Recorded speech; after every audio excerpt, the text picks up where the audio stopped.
Cricket frog! Frogwatch in Southwest Florida was started in 2000. Every Frogwatch route in Southwest Florida has 10 to 15 stops on them. And at each one of the stops, we pull up to a fixed place, we step out, we record weather data, and then we record information about, has this changed at all since the last time? You know, was this a pasture that's now a parking lot? And then I start the timer and we listen for 3 minutes. And we record every species of frog that we hear with subjective relative calling intensity. So if there's just a few frogs calling and there's no overlapping of the calls, we call that a intensity of 1. If there's more frogs calling where suddenly some of them are calling at the same time, but we could actually figure out exactly how many are calling, we call that an intensity of 2. And if there's so many frogs calling, they're overlapping, we couldn't get an estimate of count, it's a chorus of frogs, we call it an intensity of 3. So one of the things we look for when there's an intensity of 3, it means everybody's out there making baby frogs. We try to keep track of, for particular species, how often we get choruses through time to see one measure of whether we're getting, you know, the really good reproduction that we want to see in the native frog.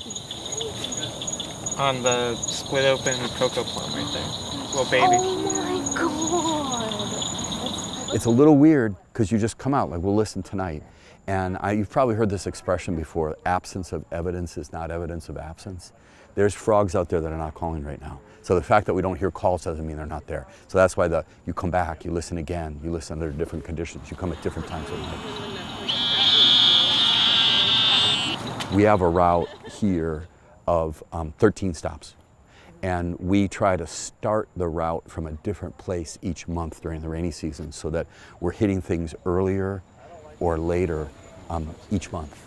We start 15 minutes after sundown. That's what you can already hear a few of the frogs calling in the background.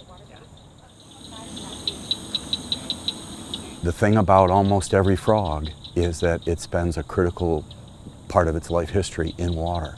So if there isn't enough water, if the water isn't clean enough, you're going to see that manifested in the frog, either their populations or individuals in the way they're growing. So 1990s, you know, was another one of those times of really rapid growth like we're seeing now, particularly in Southwest Florida.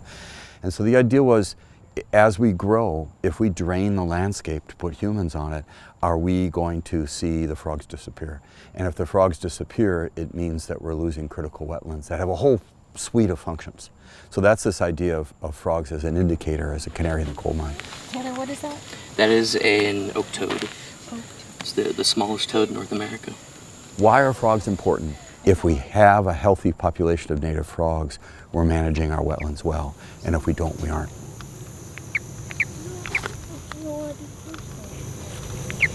I'll go back.